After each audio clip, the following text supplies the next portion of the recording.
Cosmetic use, அதாவது அழகு சாதன பொருட்கள்லாம் நம்ம ப்ரெக்னன்சியில் யூஸ் பண்ணலாமா அப்படிங்கிற கேள்வி பொதுவாக எல்லாரும் ப்ரெக்னென்ட் விமனுக்கும் இருக்குது. ஜென்ரலி காஸ்மெட்டிக்ஸ் மாட்ரேட் அமௌண்ட்டில் யூஸ் பண்ணால் நமக்கு எந்த ப்ராப்ளமும் வராது. பட் நம்ம அதை யூஸ் பண்ணுறதுக்கு முன்னாடி அந்த இன்க்ரீடியன்ட்ஸ் நம்ம பேபிக்கு சேஃபா அப்படிங்கிறத பார்த்துக்கணும். ஃபார் எக்ஸாம்பிள், சில ப்ராடக்ட்ஸ்லாம் பேபியை அஃபெக்ட் பண்ணும். என்னென்ன பார்த்தீங்கன்னா, retinoids, fluoroquinone, hydroquinone, toluenes, formaldehyde, salicylic acid, இந்த மாதிரி ப்ராடக்ட்ஸ் நம்மளோட நெயில் பாலிஷில் இருக்கலாம், சென்ட்டில் இருக்கலாம், ஹேர் டையில் இருக்கலாம். ஸோ அதெல்லாம் நம்ம இன்க்ரீடியன்ட்ஸ் பார்த்து யூஸ் பண்ணுறது it is always safe.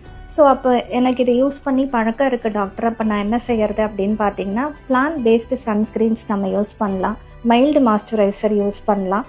R அந்த யூஸ் பண்ணுறதுக்கு முன்னாடி ஒரு பேட்ச் டெஸ்ட் நம்ம பண்ணிவிட்டு அதில் உங்களுக்கு ஸ்கின்ல இரிட்டேஷன், இச்சிங் எதுவும் இல்லைன்னா நம்ம அதை யூஸ் பண்ணலாம். பொதுவாக இந்த சீமந்தம் பண்ணுவாங்க இல்லையா, அந்த சமயத்தில் நான் ஃபேஷியல் பண்ணலாமா, ப்ளீச் பண்ணலாமா அப்படின்னு கேட்பாங்க. தாராளமாக பண்ணலாம். பட் ஆனால் அந்த இன்க்ரீடியன்ட்ஸ் பார்த்துட்டு அதை நம்ம அமோனியா ஃப்ரீயாக இருக்குது, இரிட்டேஷன் இல்லாத இன்க்ரீடியன்ஸாக இருக்குன்னா நம்ம அழகாக பண்ணிக்கலாம். அண்ட் அப்பர் லிப் பண்ணலாமா, ஐப்ரோ பண்ணலாமான்னு கேட்பாங்க. அதெல்லாம் மெக்கானிக்கலாக பண்ணுறதுனால நமக்கு அதில் பெருசாக கெமிக்கல் எக்ஸ்போஷர் இல்லை. ஸோ அதை நம்ம தாராளமாக ப்ரெக்னன்சியில் அண்டர்கோ பண்ணலாம். பட் காஸ்மெட்டிக்ஸில் கெமிக்கல் யூசேஜ் நிறையா இருக்கிறதுனால ஃபஸ்ட்டு 14 வீக்ஸ் ஆஃப் ப்ரெக்னன்சியில் அவாய்ட் பண்ணுறது இட் இஸ் சேஃப்.